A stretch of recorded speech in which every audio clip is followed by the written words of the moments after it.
Sarah Matthews had spent 8 years perfecting the art of not noticing. Every morning she woke at 6:15, made coffee in the same blue mug her mother had given them as a wedding gift, and watched the steam rise while the house creaked awake around her. The suburban neighborhood in Cedar Falls was the kind of place where mailboxes matched and lawnmowers hummed in synchronized weekend harmony. From the outside, her life looked like the Pinterest board she'd built when she was 23 and believed marriage was about matching throw pillows and Sunday brunches. But there were cracks, small ones at first, the kind you tell yourself are normal because every marriage has them. David started working late on Thursdays. Then Thursdays became Tuesdays and Fridays too. His phone developed a password she didn't know, flipped face down on the kitchen counter like a secret he was protecting. When she asked about his day, his answers grew shorter, vaguer, delivered with eyes that looked past her shoulder toward something she couldn't see. She told herself it was stress. The promotion he'd been chasing, the mortgage they were underwater on. She became an expert in excuses. The perfume was what finally made her pause. It wasn't hers. She'd noticed it 3 times in 2 weeks, clinging to his collar when he came home after 9. Something floral and sweet, nothing like the clean citrus she wore. She'd stood in the bedroom holding his shirt, inhaling a stranger's scent, and felt her stomach twist. But even then, she folded it neatly and placed it in the hamper. Even then, she said nothing. It was a Tuesday afternoon in October, when the illusion shattered completely. Sarah had come home early from her job at the dental office because of a migraine that pulsed behind her left eye like a drum. The house was empty. David's car was gone. She took 2 aspirin and went to the laundry room to start a load of towels, moving through the mechanical rhythm of sorting whites from colors. His jeans were in the basket. She emptied the pockets out of habit, checking for receipts or spare change. The phone fell into her hand. Not his iPhone. A second phone. Cheap, black. The kind you buy at a gas station with cash. Her migraine disappeared instantly, replaced by a cold clarity that made every sound in the house suddenly sharp. The dryer hummed. A dog barked 3 houses down. Her heartbeat filled her ears. She turned it on. No password. The screen lit up with a thread of messages that scrolled for days, weeks, months. A woman's name she didn't recognize. Photos. Her husband's face in pictures she'd never seen, smiling in ways he hadn't smiled at her in years. His arm around a blonde woman in a restaurant Sarah had never been to. Their hands intertwined on a table. A selfie taken in a car. His lips on her cheek. Her eyes closed like she was savoring something sacred. Sarah sat on the laundry room floor, the concrete cold through her jeans, and read every message. Each one was a small death. The good morning texts, the inside jokes, the plans for next weekend, the I love you repeated like a prayer to someone else. Her hands shook so badly the phone slipped twice. She read them all anyway. She needed to see the full shape of her destruction. When she finally stood, her legs were numb. She walked to the kitchen, placed the phone on the counter next to the blue coffee mug, and stared at it like it was evidence from a crime scene. Which, in a way, it was. The life she thought she had been living was a lie, and the proof sat there under the fluorescent kitchen light, glowing with someone else's intimacy. David came home at 7:30. Sarah was sitting at the kitchen table. She hadn't moved in hours. The house was dark except for the single light above the stove. He walked in carrying takeout, the smell of Chinese food filling the air, and froze when he saw her face. She didn't have to say anything. The phone was on the table between them like a detonated grenade. He put the bag down slowly. For a moment, neither of them spoke. The refrigerator hummed. Somewhere down the street, a car door slammed. Sarah watched his face cycle through expressions she'd never seen before. Panic, calculation, then something worse, resignation. Like he'd been waiting for this moment and was almost relieved it had finally come. She thought she would scream, thought she would throw something, demand answers, collapse into the kind of rage she'd seen in movies. But instead, her voice came out flat and distant, like it belonged to someone else. How long? Not a question. A statement. He didn't insult her by pretending not to understand. 18 months, he said quietly. The number hit her like a fist. 1.5 years. Holidays, birthdays, nights she'd fallen asleep beside him believing they were building something together. She asked why. He shrugged. Actually shrugged. I don't know, he said. It just happened. as if betrayal was weather, as if love was something that just happened to you without choice or accountability. She stared at him and realized she was looking at a stranger. Maybe she always had been. "I want you to leave," she said. Her voice didn't shake. It was the calmest she'd ever sounded. He nodded. No fight, no begging, no tears. He went upstairs and she heard drawers opening, the closet door sliding on its track, the zipper of a suitcase. 20 minutes later, he was standing in the doorway with 2 bags. "Sarah, She held up her hand. She didn't want his words. Didn't want his apologies or explanations or justifications. She wanted him gone. He left. The door clicked shut. The house settled into a silence so complete it felt like being underwater. Sarah sat in that silence for 3 hours. She didn't cry, didn't call anyone, didn't move except to breathe. The Chinese food sat untouched on the counter, growing cold. At midnight, she finally stood, walked through every room, and turned off all the lights. Then she went upstairs, lay down on the bed they'd shared for 8 years, and stared at the ceiling until dawn. The divorce was fast and painless, because he didn't contest anything. She kept the house, then sold it 3 weeks later, because she couldn't stand to be inside it anymore. Every corner held a ghost. Every room whispered reminders of the woman she'd been. Naive enough to believe in permanence. She found a 1-bedroom apartment downtown on Maple Street, 4th floor, with a narrow window that overlooked a cracked parking lot and a dumpster that overflowed every Thursday. The walls were beige. The carpet was stained. The shower leaked. It was perfect because it was nothing. No memories, no history. Just a box where she could disappear. And that's exactly what she did. Every night, Sarah Matthews came home from work, microwaved something she barely tasted, and lay in the dark waiting for sleep that wouldn't come. And every night, without fail, the tears came. Quiet at first, then deeper, pulling sobs from a place inside her she didn't know existed. She cried into her pillow so the neighbors wouldn't hear. Cried until her ribs ached and her eyes swelled shut. Cried for the woman she used to be and the life that had been stolen from her. She did this for 3 years. 1,095 nights of silent, solitary grief. And nobody knew. 3 years is 1,095 days. Sarah knew because she'd counted them without meaning to. Each morning began the same way. The alarm at 6.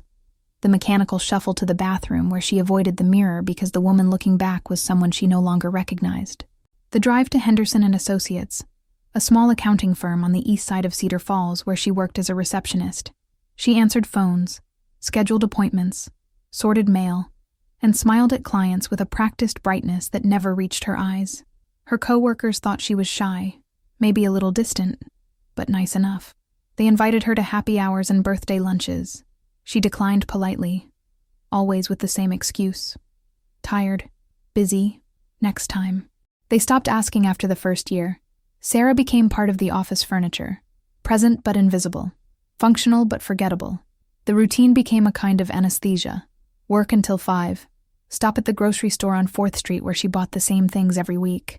Frozen dinners, instant coffee, a rotisserie chicken that would last 3 days. She never bought wine anymore because she'd learned that alcohol made the crying worse, turned it into something wild and uncontrollable.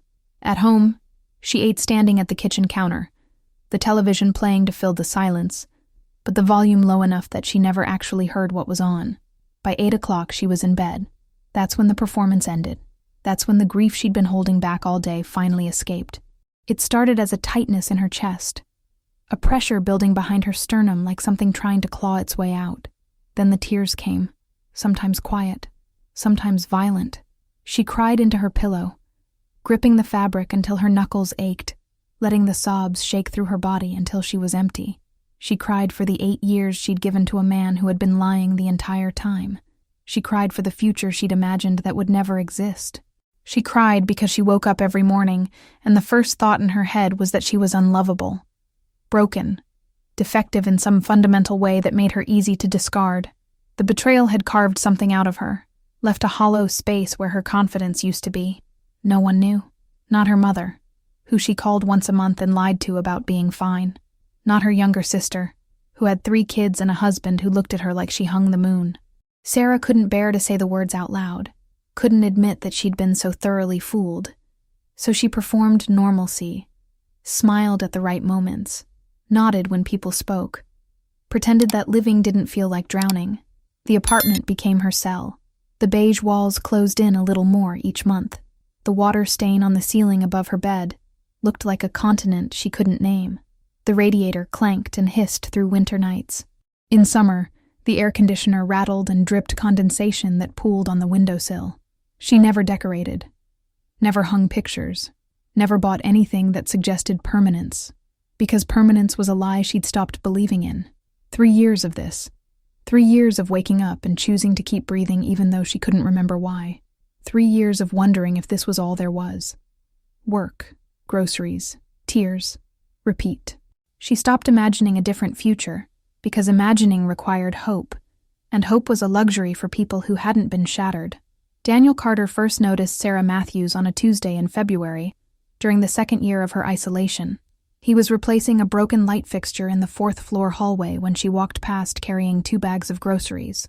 She didn't see him. People rarely did. He was part of the building's infrastructure, invisible in his maintenance uniform, someone residents looked through rather than at.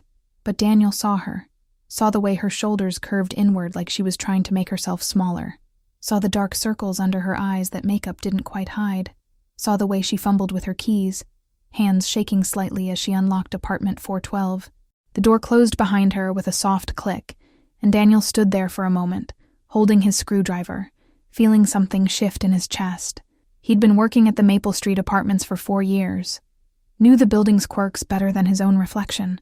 The second-floor pipes that froze every January, the faulty wiring in the east stairwell, the way the boiler groaned like a dying animal before finally kicking on. He'd moved to Cedar Falls after his own marriage imploded, looking for a place where nobody knew him or the man he used to be. The maintenance job was perfect. Quiet. Solitary. It required his hands, but not his heart. But something about the woman in 412 made him pay attention. Over the following weeks, he noticed patterns. She left for work every morning at 7:15, came home at 5:45. Grocery shopping on Thursday evenings, laundry on Sunday mornings in the basement, where the machines clanked and whirred. She never had visitors, never spoke to neighbors, never made noise except for the sound of her door opening and closing. And every morning, her eyes looked worse, more swollen, redder, like she spent her nights doing something that left marks. Daniel knew that look, had seen it in his own mirror 3 years ago when his wife told him she was leaving, when she'd packed her things and driven away, and he'd spent 6 months wondering what he'd done wrong. He recognized grief when he saw it, recognized the particular exhaustion that came from crying alone in the dark. He didn't approach her, didn't try to start conversations or force proximity. He simply existed in the same spaces, a peripheral presence she barely registered. But he began to notice everything. The way she walked with her head down, especially when couples passed her in the hallway. The way she never bought flowers or anything decorative at the grocery store. The way she sat in her car for 5 full minutes before getting out every evening, like she was gathering the strength to face her apartment. He started timing his work to coincide with her routines, fixed the hallway thermostat when she came home from work, replaced washers in the laundry room on Sunday mornings, not to intrude, just to be present, just in case. In case of what? He didn't know. He just knew that something about her pulled at him, made him want to stand between her and whatever was hurting her. Daniel had learned to read buildings, could diagnose problems by sound and touch, knew when foundations were settling and when pipes were about to burst. But he'd also learned to read people, and Sarah Matthews was breaking, slowly, silently, like a structure developing hairline fractures that nobody else could see. He saw them, saw the way she was barely holding herself together. So he watched, and he waited, because sometimes the kindest thing you can do for someone who's drowning is simply refuse to look away. The lock broke on a Wednesday in March. Sarah stood in the hallway outside apartment 412 with her key jammed halfway into the mechanism, twisting uselessly against metal that refused to give. It was 8:30 at night. She'd stayed late at the office finishing payroll reports, her eyes burning from staring at spreadsheets, her head pounding with the beginning of another migraine. All she wanted was to collapse onto her bed and surrender to the exhaustion that had been building all day. But the door wouldn't open. She twisted the key harder, felt it grind against something internal and broken. Panic rose in her throat, hot and acidic. She was so tired. Too tired for this. Too tired for one more thing to go wrong. Her hands started shaking. Not just her hands. Her whole body. 3 years of holding herself together, and a broken lock was going to be the thing that finally undid her. She tried again. The key stuck completely. She pulled, jiggled, pushed, and felt tears burning behind her eyes. No, she couldn't cry here. Not in the hallway where neighbors might hear. Not where someone might see her fall apart over something as small and stupid as a lock. But her vision blurred anyway. Her breath came in shallow gasps. She leaned her forehead against the door and felt the first sob building in her chest. Footsteps on the stairs. Heavy and deliberate. She didn't turn around. Couldn't. Was too busy trying to breathe through the panic attack that was tightening around her ribs like a vice. "You okay?" The voice was male. Quiet. Careful. She recognized it vaguely as the maintenance man. The one who fixed things. The one she never really looked at. Sarah straightened, wiping her eyes with the back of her hand. "The lock's broken," she managed. Her voice sounded strangled. Daniel Carter stepped closer, tool belt hanging low on his hips, a flashlight in one hand. He didn't ask unnecessary questions, didn't make her explain or perform normalcy. He just nodded and examined the lock with the focused attention of someone who understood broken things. It took him 15 minutes. Sarah stood against the opposite wall, arms wrapped around herself, watching him work. He had steady hands, methodical, patient. He didn't rush or force anything, just carefully disassembled the mechanism, identified the problem, and fixed it with quiet competence. When the door finally opened, he stepped back and tested it twice to make sure it was solid. "Should be good now," he said. He started to walk away. Sarah's voice stopped him. "Thank you." The words came out raw, more vulnerable than she'd intended. He turned back, and for the first time she actually looked at him.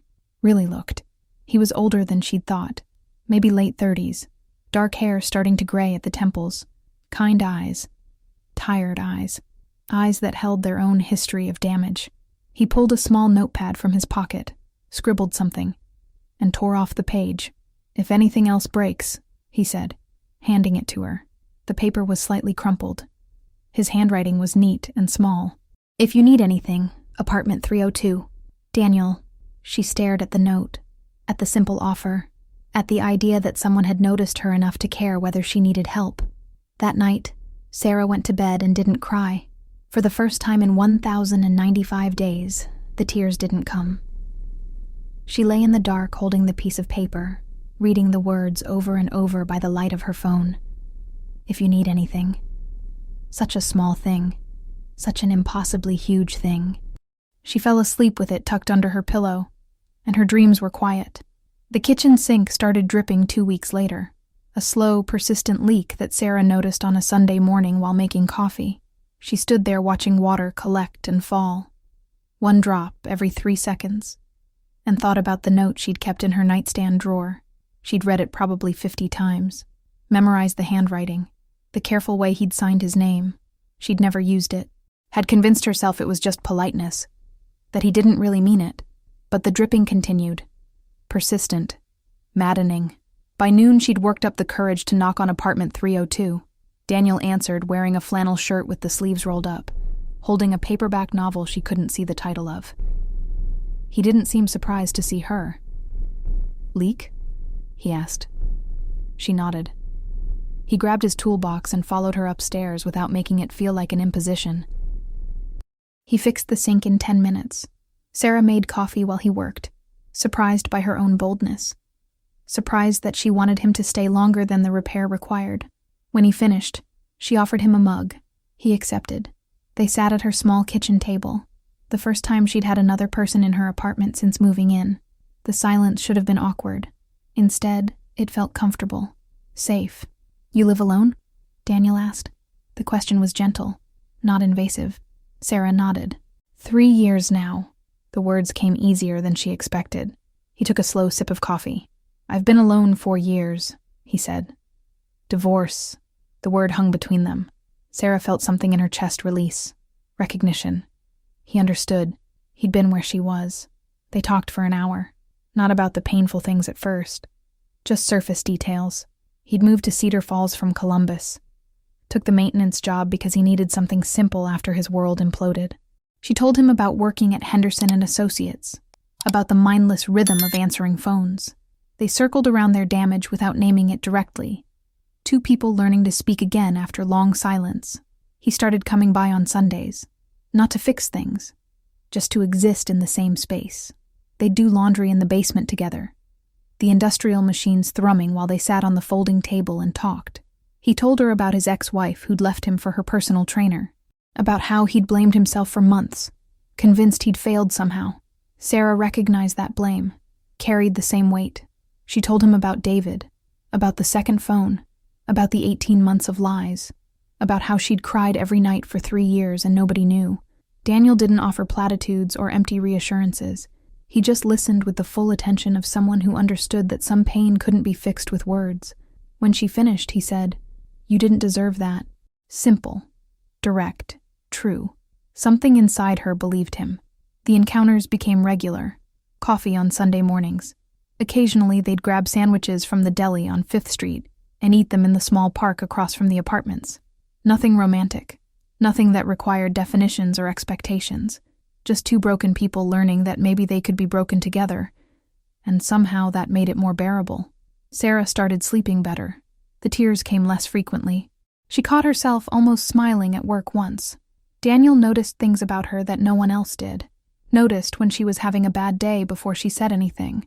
Would show up with her favorite coffee or leave a book outside her door he thought she'd like. Small gestures that said, "I see you. You matter." Sarah wasn't sure what they were becoming. Wasn't sure she was ready to name it. But for the first time in 3 years, she felt something other than grief. She felt possibility. It happened on a Tuesday evening in late April. Daniel had invited Sarah to dinner at his apartment. Nothing formal, just pasta and a salad he'd picked up from the Italian place downtown. She'd said yes without thinking, then spent the entire day at work spiraling into panic. What was she doing?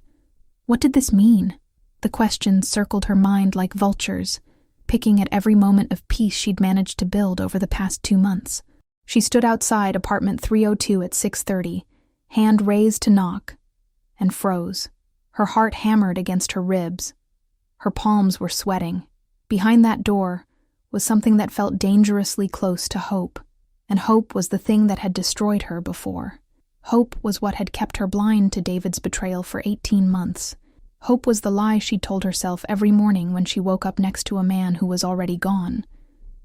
Sarah lowered her hand, stepped back, turned and walked quickly to the stairwell, her breath coming in short gasps. She climbed to the 4th floor, fumbled with her keys, and locked herself inside her apartment, leaned against the door and pressed her hands against her face. What was she thinking? That she could just move on? That she could trust someone again? That she deserved something good after everything that had happened? The answer that came back was clear and vicious. No, she didn't. She was broken in some fundamental way. The kind of broken that made people leave. The kind of broken that couldn't be fixed by Sunday morning coffee and kind eyes. Daniel would figure it out eventually. Would see whatever David had seen. Whatever flaw or failure made her so easy to discard. Better to end it now before she got hurt again.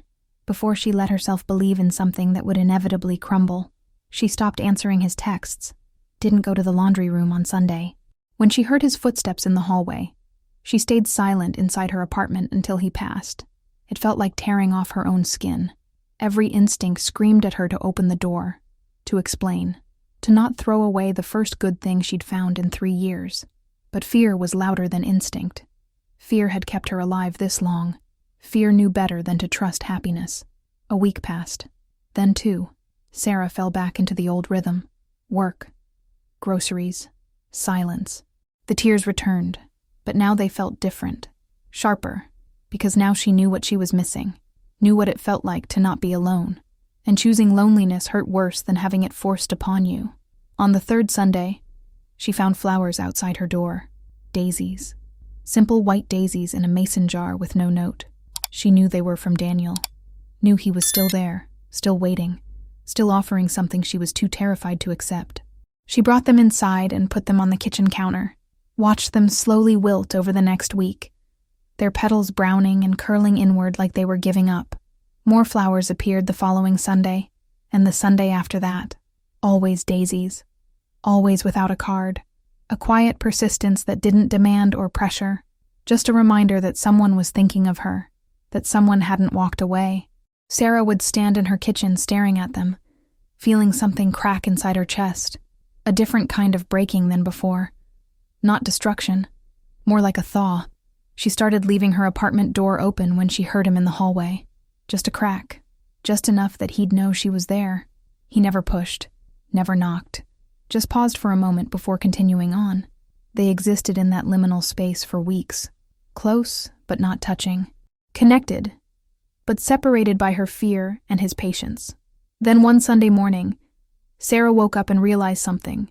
The fear of being hurt again was real, but the fear of living the rest of her life alone, of never letting anyone close, of dying without ever knowing if she was capable of being loved properly, was worse. She'd spent 3 years protecting herself, and protection had started to feel an awful lot like prison. The storm hit Cedar Falls on a Saturday night in June, the kind of storm that turned the sky green and sent everyone scrambling to basements and interior hallways. Sarah had been trying to sleep when the first crack of thunder shook the building. Rain hammered against her window like fists demanding entry. The power flickered twice, then died completely, plunging her apartment into darkness. She sat up in bed, heart racing. The storm was loud, violent. It reminded her of the night David left, of standing in their empty house listening to silence, of every night since when she'd cried herself into exhaustion. Something about the darkness and the noise pulled every carefully buried emotion to the surface.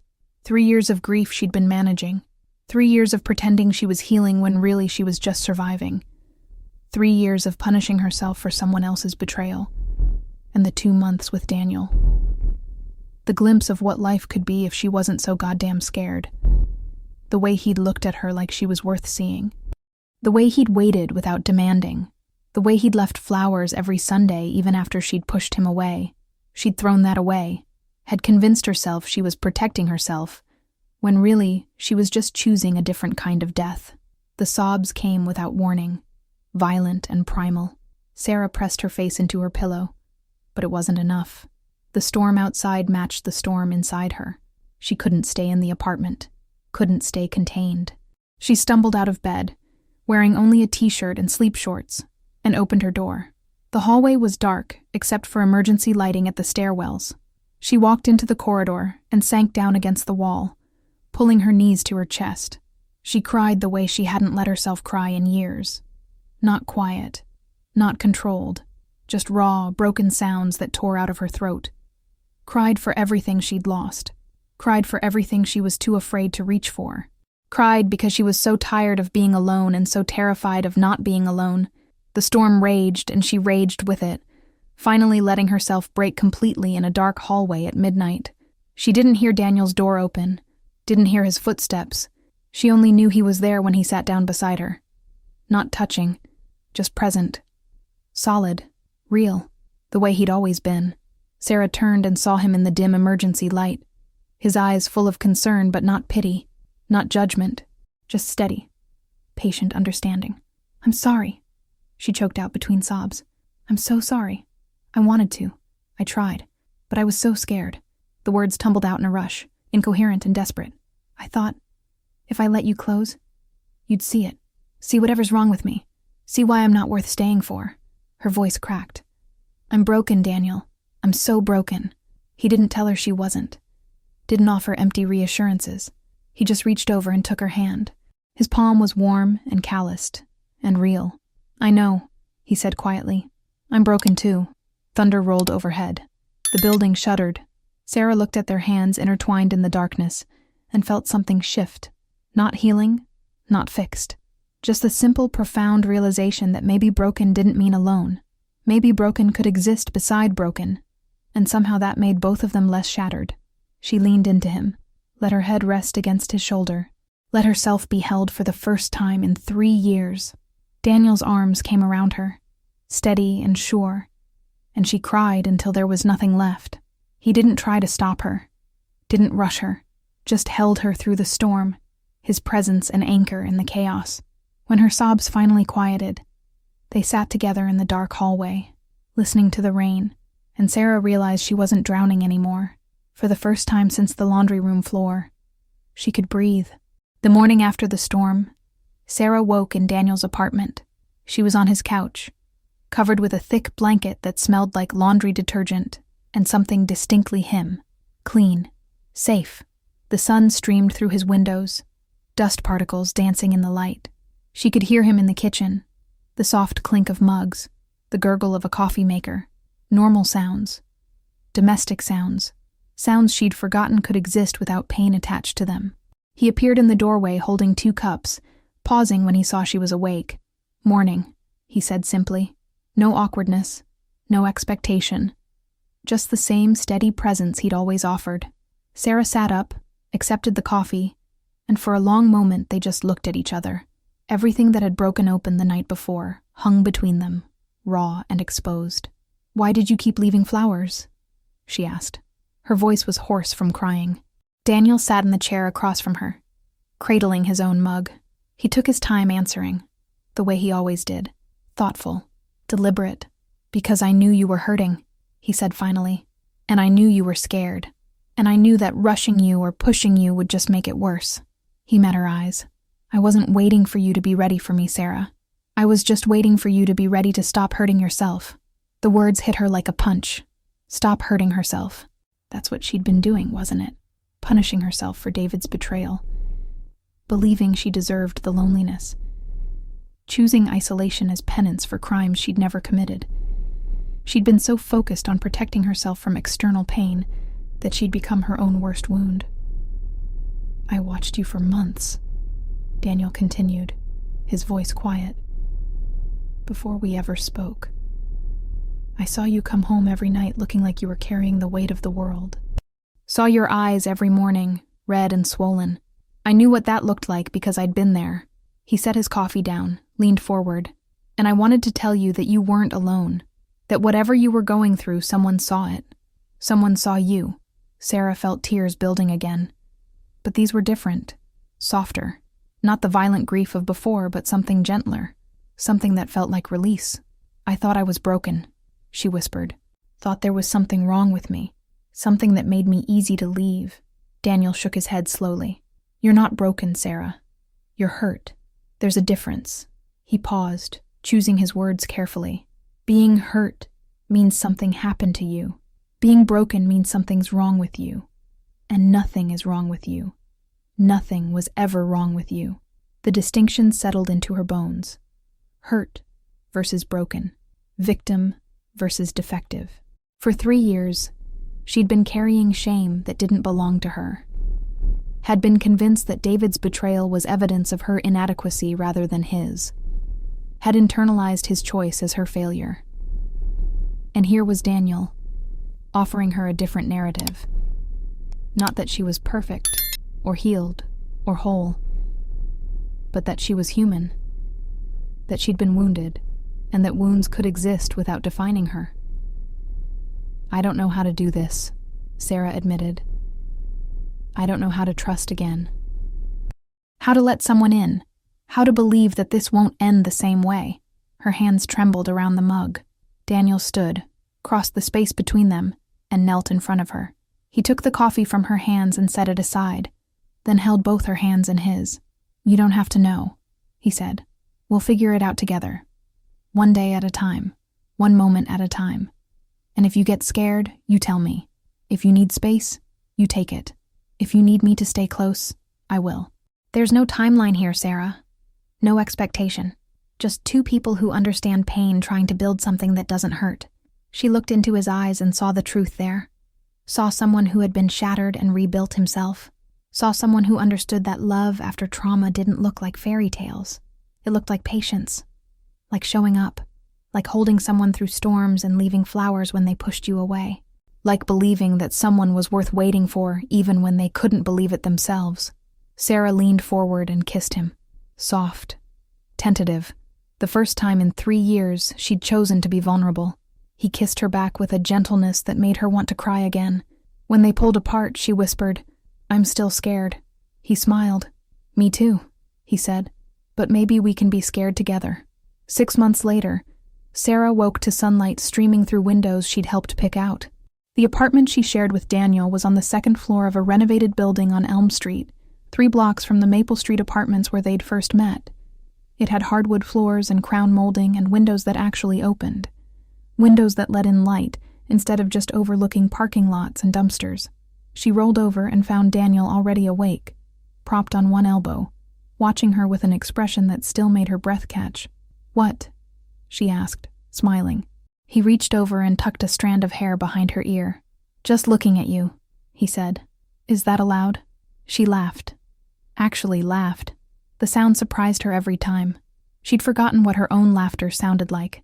The kitchen had become her favorite room. Daniel had installed open shelving where she'd arranged mismatched mugs and plants she was learning to keep alive. A small herb garden sat on the windowsill, basil and rosemary that actually thrived under her care. She'd hung curtains, bought a rug, placed framed photos on the wall, pictures of them at the farmer's market, at the lake, sitting on their couch reading on a Sunday morning, evidence of a life being built, evidence that she existed, that she mattered, that she was seen. She made coffee while Daniel showered, humming without realizing it. The routine had become second nature. His mug was the blue one. Hers was ceramic with a chipped handle she refused to replace. She heard him moving around in the bedroom, the familiar sounds of someone else existing in her space. Sounds that used to terrify her. Sounds that now felt like home. They ate breakfast together at the small table by the window. Toast and eggs and orange juice. He told her about a project at work.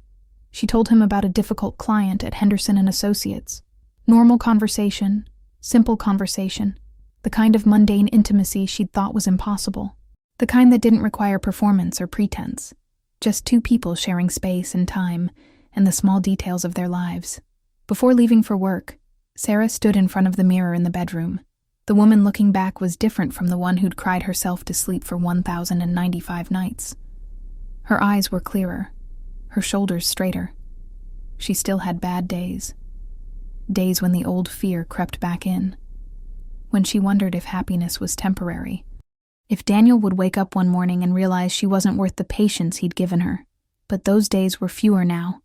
And when they came, she told him, didn't hide, didn't isolate, just said, "I'm scared today." And he'd pull her close and say, "Okay, we'll be scared today. Tomorrow we'll try again." That's what they'd built.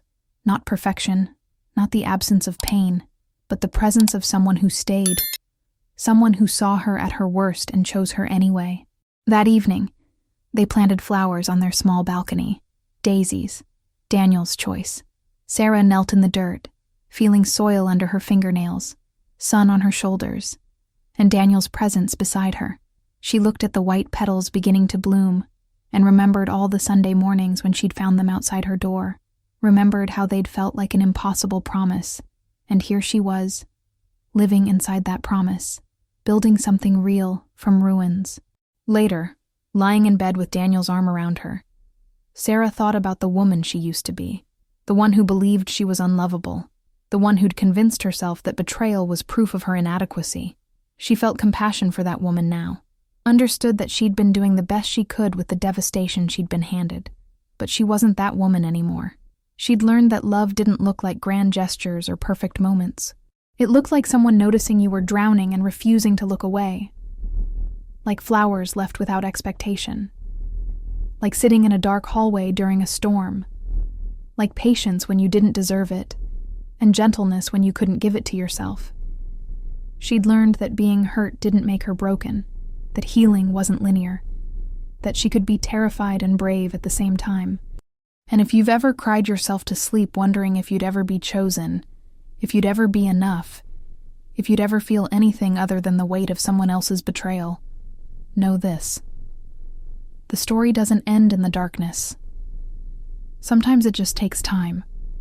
Sometimes it takes meeting someone who understands broken things. Sometimes it takes learning that you were never the problem. You were always worthy of staying for. You just needed someone patient enough to prove it. Subscribe to hear more stories of women who rebuilt themselves from ruins and found that the best chapters are often written after the worst endings.